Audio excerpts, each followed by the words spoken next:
കണ്ണൻ നായർ കൊല്ലത്തുനിന്നുണ്ട്, ഷിനോജ് കോട്ടയത്തുനിന്നുണ്ട്, അമൽ തിരുവനന്തപുരത്തിൻ്റെ ചിത്രം പറയും. ആദ്യം നമുക്ക് ഷിനോജിലേക്ക് പോകാം. ഒരു എക്സ്ട്രാ കാര്യം കൂടി അവിടെ സംഭവിച്ചിട്ടുണ്ട്, അതാദ്യം ചോദിക്കാം. Shinoj, good morning. ഈ മണ്ഡല വിവരങ്ങൾക്ക് മുമ്പ് കടുത്തുരുത്തിയില്ലേ രമേശ് പിഷാരടിക്ക് വേണ്ടി ഒരു പോസ്റ്റർ വന്നിട്ടുണ്ട്. ആളുകൾ കൗതുകത്തോടെ നോക്കാം. കൊച്ചിയിൽ താമസിക്കുന്ന രമേശ് പിഷാരടി പാലക്കാട് മത്സരിക്കുന്നു. എങ്ങനെയാണ് കടുത്തുരുത്തിയിൽ ഒരു പോസ്റ്റർ? ആ ഒരു ബന്ധവും കൂടി പറയാം. ഈ പോസ്റ്റർ വച്ചവരുടെ ഒരു പ്രതീക്ഷ എന്താണ്?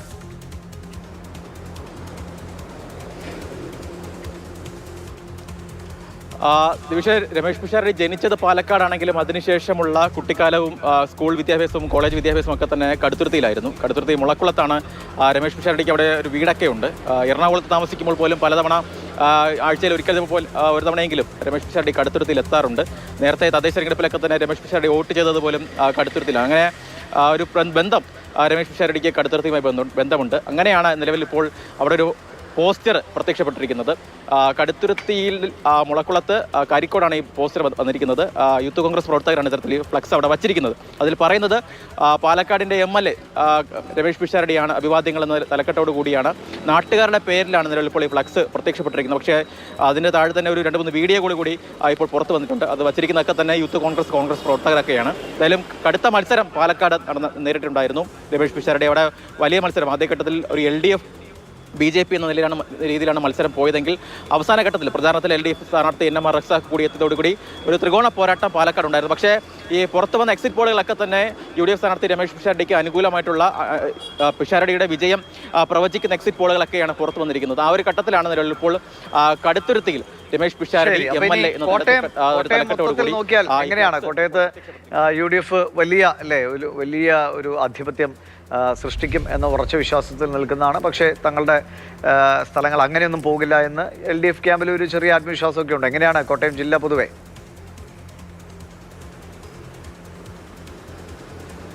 ദിവിഷ, പരമ്പരാഗതമായി കോട്ടയം എന്ന് പറയുന്നത് UDFന്റെ ഒരു കോട്ടയാണ്. പക്ഷേ കഴിഞ്ഞ തവണ അത് കേരള കോൺഗ്രസ് എമ്മിൻ്റെ ഒരു LDFിലേക്കുള്ള ഒരു കടന്നുവരവോട് കൂടിയാണ് ആ കോട്ട പലതും പൊളിഞ്ഞത്.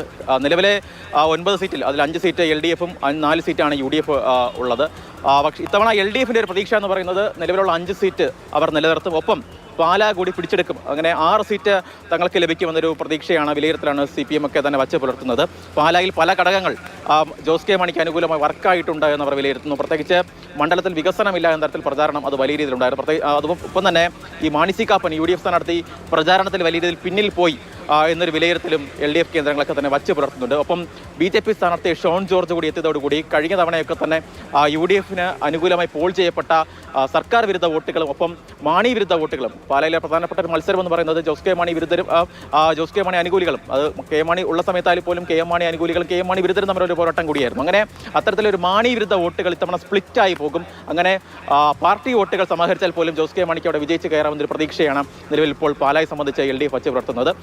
UDFിലേക്ക് വന്നു കഴിഞ്ഞാൽ 7 സീറ്റ് ലഭിക്കുമെന്നാണ് UDFിൻ്റെ കണക്കുകൂട്ടൽ. അതിൽ 2 സീറ്റ് അവർ ഇപ്പോൾ തന്നെ ഉറപ്പിക്കുന്നുണ്ട്. അത് കോട്ടയവും പുതുപ്പള്ളിയുമാണ്.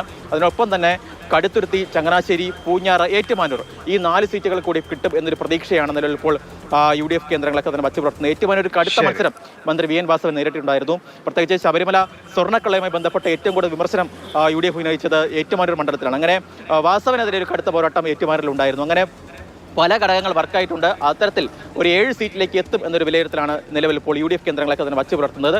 അതുപോലെ തന്നെ BJPയിലേക്ക് വന്നു കഴിഞ്ഞാൽ ശക്തമായി ത്രികോണ പോരാട്ടം നടന്ന പല മണ്ഡലങ്ങളും കോട്ടയത്തുണ്ടായിരുന്നു. ഷോൺ ജോർജ് മത്സരിച്ച പാല, പൂഞ്ഞാറിൽ PC ജോർജ് മത്സരിക്കുന്നു. അങ്ങനെ കാഞ്ഞിരപ്പള്ളിയിൽ കേന്ദ്രമന്ത്രി ജോർജ് കുര്യൻ മത്സരിക്കുന്നു. അങ്ങനെ ത്രികോണ പോരാട്ടത്തിൻ്റെ ഒരു ഫീലുള്ള മത്സരങ്ങളൊക്കെ തന്നെ ഈ 3 മണ്ഡലങ്ങളിലുമൊക്കെ തന്നെ ഉണ്ടായിരുന്നു. അതിൽ എത്രത്തോളം വോട്ടായി മാറിയിട്ടുണ്ടോ എന്ന് അറിയാൻ എന്തായാലും കഴിയുമ്പോൾ നമുക്ക് നാളെ അറിയാം. ശരി ഷിനോജെ, ഞാൻ